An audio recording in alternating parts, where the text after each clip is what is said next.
Bones, muscles, and joints give the body shape, allow movement, and protect vital internal organs. Long bones form the upper and lower parts of each limb. Muscles, ligaments, and tendons attach to the bones, allowing for movement where the bones come together at joints.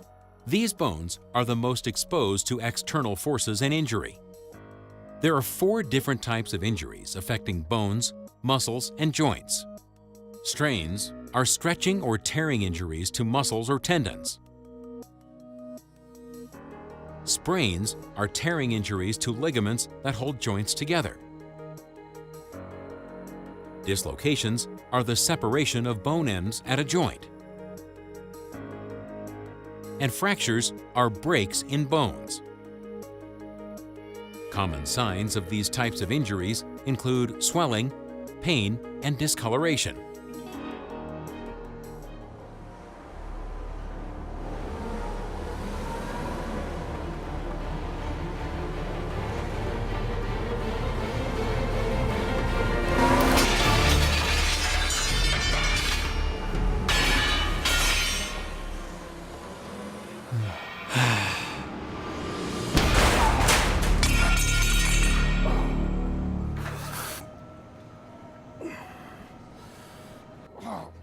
I can help.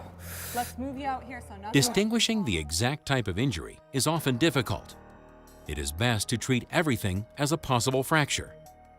The limb may appear deformed, and the person may guard it by holding it against his body.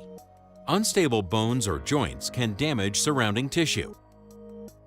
Encourage the person to not move or use the injured limb. Just hold it as still as you possibly can. If the injury seems serious or you are not sure, activate EMS. To activate the emergency action plan and bring me the first aid kit, please.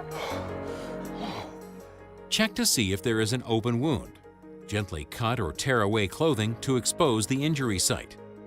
Control any bleeding using a clean dressing and firm, continuous, direct pressure on the bleeding site. Do not push a bone back under the skin. Use padding in the gaps around it to provide a stable and comfortable spot for the limb to rest. If needed, place your hands above and below the injured area to help immobilize the limb. Local cooling can help decrease bleeding, swelling, and pain. It is best to not straighten an injured limb that is unnaturally angled. Leave the limb in the position found. If the limb becomes blue or extremely pale, circulation may be compromised by the injury. If you have not yet done so, activate EMS if this occurs.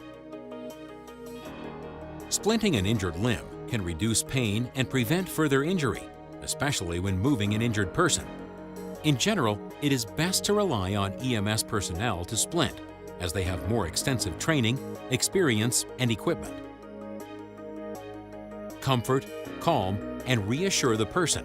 Reassess the person and injury regularly until EMS personnel take over.